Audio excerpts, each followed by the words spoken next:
adventure! Good to see you! I've got another postcard here.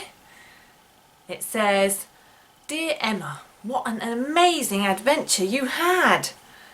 Jesus showed great love as well as amazing power and authority last week in what we saw. Jairus must have been so happy when Jesus raised his young daughter from the dead. Because Jesus has power over sin and death, everyone who trusts in him will live forever. As God's friends, how wonderful! I hope you have a great adventure today, learning about God and his great love for everyone. Your friend, Charlie." Now, today I've got a game for you, and I hope you're good at listening with these listening ears, because today's game you have to listen and guess what it is I'm dropping into my cardboard box. Okay, you ready for this? Okay, ready? Okay, are you ready for this? Here we go. Listening. Oh, I don't know if you saw then. I don't know, you might have already seen, but did you hear? Could you hear what that was?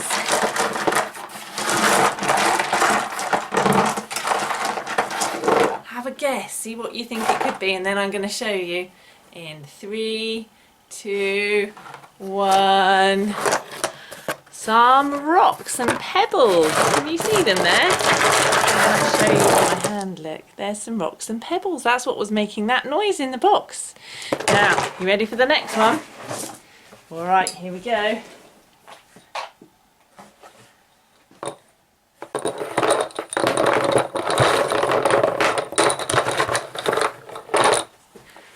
Okay. Can you tell what that might be? You might have seen. 3, 2, 1. Some pencils. There we go, some colouring pencils. Well done. Good guessing. Alright, next one. I don't know if you'll get this one. This one's quite a hard one. Are you ready for this one? You might have seen your mum or dad using these. Okay, ready?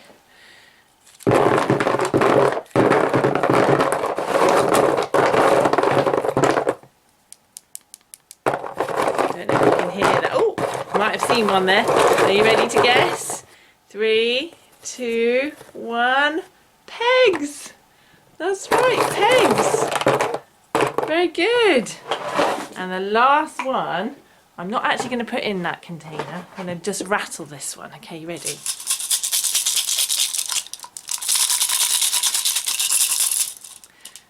Now, it's something. I'll show you some of them. I'll put a few out actually, so you can see. Okay, you ready for this? Don't know if you can hear that. Can you see some buttons? Very good. Now there's one last one,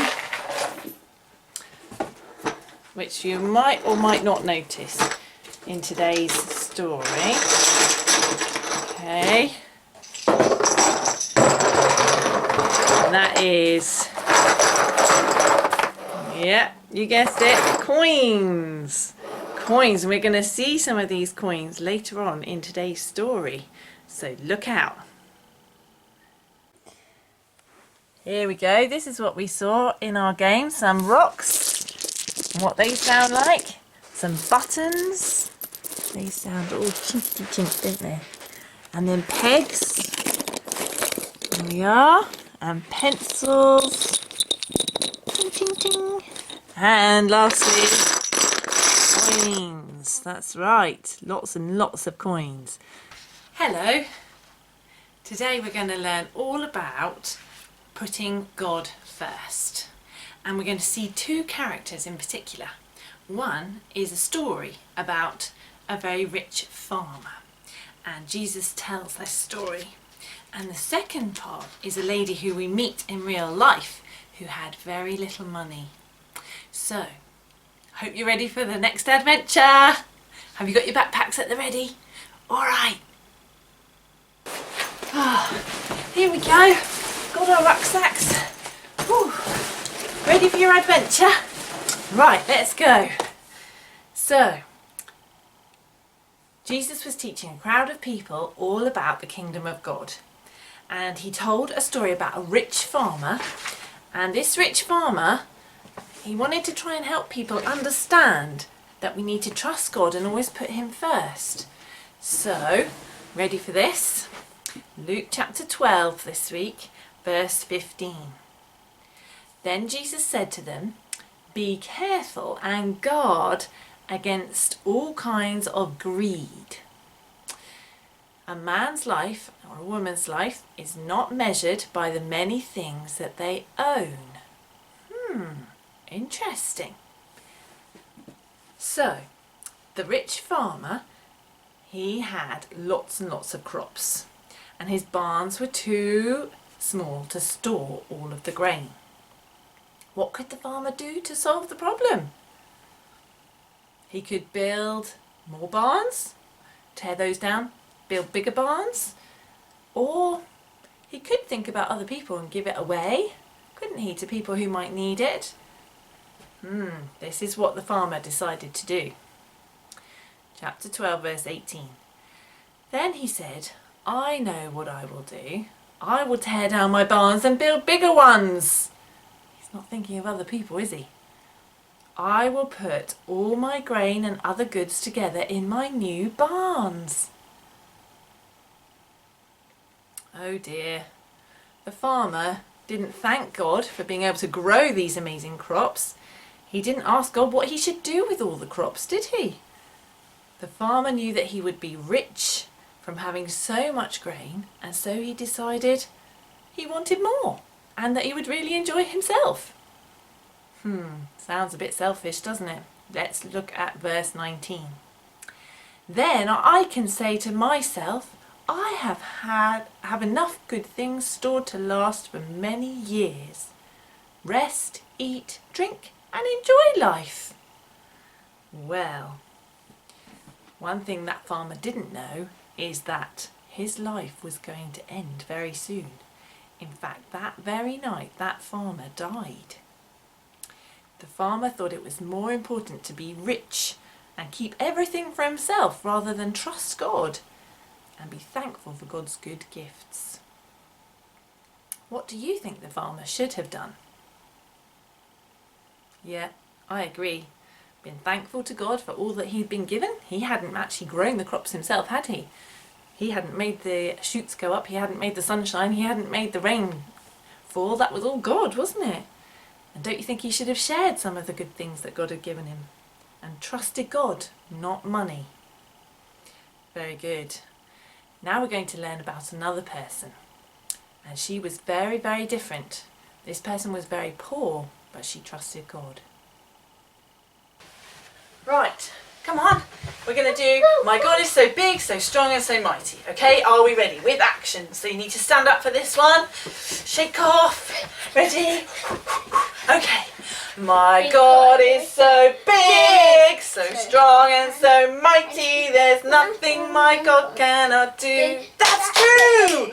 My God is so big, so strong and so mighty. There's nothing my God cannot do. That's true. The mountains are his, the valleys are his, the stars are his handiwork too. My God is so big, so strong and so mighty. There's nothing my God cannot do. That is true. That is Well true. done. Keep practicing for next week. Okay. Lovely to see you. Bye. Bye. Cheers. Cheers. Now so today it's my turn to tell you about one of my favourite verses in the Bible, and one of my favourite verses is linked to these beautiful pictures. Can you see? Can you see that picture? In the middle it's got a round circle, and that's meant to be a precious pearl. You can see it shining there. And Katie and Lucy did these when they were little. They're really lovely, aren't they? And you could make one too at home quite easily with a paper plate, a pearl in the middle, and a verse with the writing on, which the grown-ups can help you with. And then this could be more like the bottom with lots of coloured, lovely paper, and then some shiny stuff for the top. of where the pearl goes. It looks very pretty, and it's a really good reminder that the most precious thing in life is knowing God, is being friends with Jesus. And Jesus tells us this story in the Bible. So this is one of my favourite bits in the Bible. Matthew 13 verse 45. It's very short. Also, the kingdom of heaven is like a man looking for fine pearls. One day he found a very valuable pearl. The man went and sold everything he had to buy that pearl. So the kingdom of heaven, or knowing God, is the most precious thing. This man sold everything he had to go and get that pearl, and we want to give everything we've got. Once we know God, we really want to give everything we've got to help others to know about him too, so that they can be his friend and share heaven with us. So that's one of my favourite bits of the Bible, and we're going to sing a song called "The Greatest Treasure in the Whole Wide World is Peace with God." And guess who's going to sing it? It's old Gilbert again. We've got our guitarist back. Hope you enjoy it. Good morning, my name's Gilbert. I'm a guitarist. This is my guitar. We're going to sing a song together today. It's called "The Greatest Treasure in the Whole Wide World."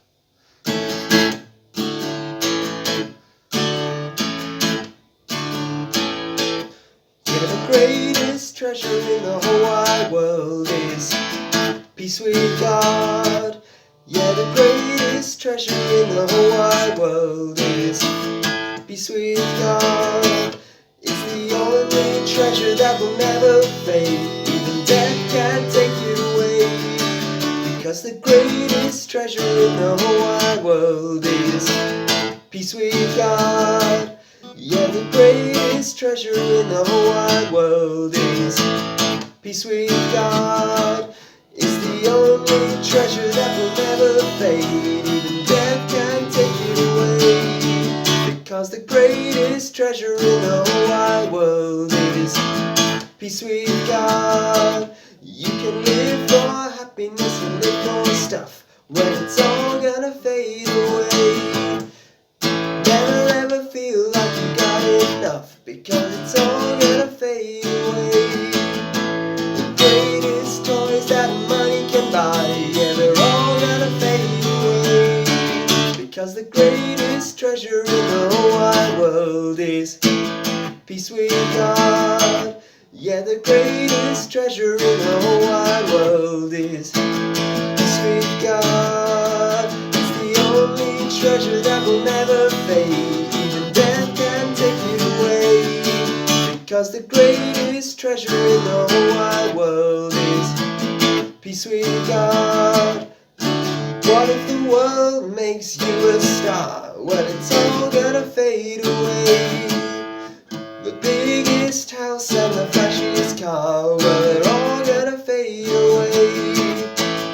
Earthly treasures like the morning mist, yeah, they're all gonna fade away. Because the greatest treasure in the whole wide world is peace with God. Yeah, the greatest treasure in the whole wide world is peace with God. It's the only treasure that will never fade. Even death can take it away. Because the greatest treasure in the whole wide world is peace with God. Yeah, the greatest treasure in the whole wide world is peace with God. It's the only treasure that will never fade. Even death can take it away. Because the greatest treasure in the whole wide world is peace with God. Thanks, guys. Been a great help. We're going to travel to Jerusalem. Jerusalem, if you remember, was the place where Jesus went to the temple when he was a boy. Do you remember? And now that he's a grown-up, Jesus was going to the temple to teach the good news about God's kingdom, which is amazing. Now let's find out what happened when Jesus was in the temple one day. Shut your eyes and just imagine the beautiful temple, the huge stone walls covered in gold, and we're going to go to the outer court where there's a big wooden box for people to make money offerings to God. A bit like we poured, there we go, coins into this box to listen and see what different things we could hear. People poured money into the big wooden box to give money to the temple and to God. So, I think we should go and be very quiet so we can watch 3 different people as they come to give things to God. Here we are on our adventure. Are you ready? Yeah! Here they come. Wow, let's watch from just here. See what happens. Here we go. You got your rucksacks ready? Yeah, I got a few visitors. Okay, we've got some extra people here. Look, peeking through. There we go. Oh, lovely. And everybody's going to sit up here and watch what happens when the people come through, the 3 people come through and drop their money in the box. Ready? Here comes someone now. She looks very wealthy. Everyone, I'm giving my money. Oh. Wow, so posh. Goodness. Look how much she's giving. And she's still got stuff to spare. Wow. Goodness.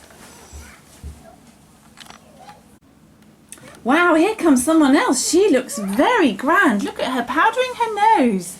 I say. Wow. How much is she going to give, I wonder?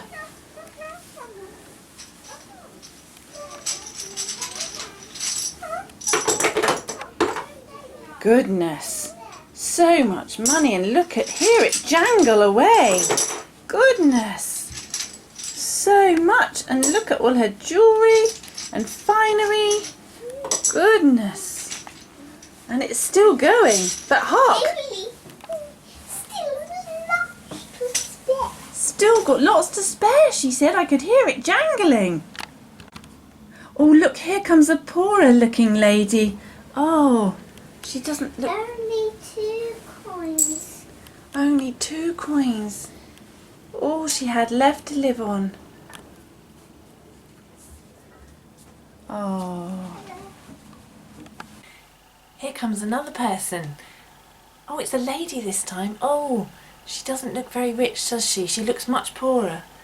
And how much did she put in? Just 2 coins. Wow. This is what Jesus says about what that lady put in. It's in Luke chapter 21 this time. It's a bit further on in the book of Luke. But this is what it says. Here we go. Jesus saw some rich people putting their gifts into the temple money box. Then Jesus saw a poor widow. She put 2 small copper coins into the box. He said, I tell you the truth.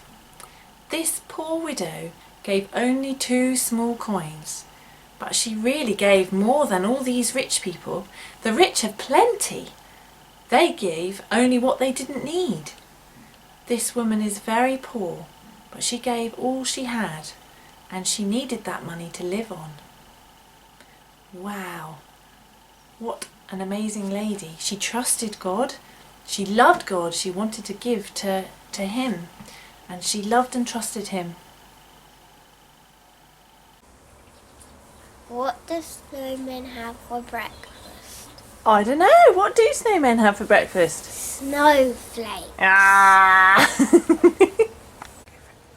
What do you call a train loaded with toffee? I don't know. A choo-choo train. Jesus told the crowd that owning lots of things wouldn't make their lives safe. The farmer didn't trust God. He put his trust in owning lots and lots of stuff, and when he had lots, he wanted more stuff. The poor widow didn't have many things at all, did she? But she put all her money into the collection box because she trusted God, not money. She knew that God was in charge and loved her. And she showed God that she was thankful for all that He had done by giving that money. What can we be thankful to God for? Why don't you talk to your grown-ups at lunchtime about what you're thankful to God for? It might be your family. It might be the fact that you do have enough money coming in and that God is providing all the time in amazing ways for you to have food on the table and to have love in your family. Today, our son is going to be learning all about Jesus, and there's some actions for the kiddies and for everyone.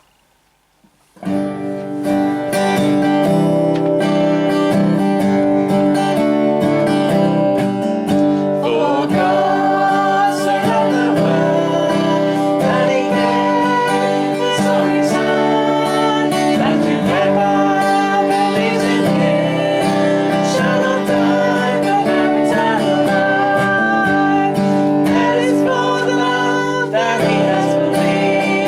I am the reason He died on the tree. It is for forgiveness, and now I am free. Here's to enjoy being God's family. For God so loved the world that He gave His only Son, that whoever believes in Him shall not die but have eternal life. Okay, it's time to go now, so we're going to say a prayer to finish off. Okay? Arms out wide. Together. Let's pray. Dear God, thank you that everyone who trusts Jesus can be part of your family. Help us to put our trust in Jesus so we can live forever as your children. Help us to treasure Jesus more than money and more than anything. Amen. See you next week.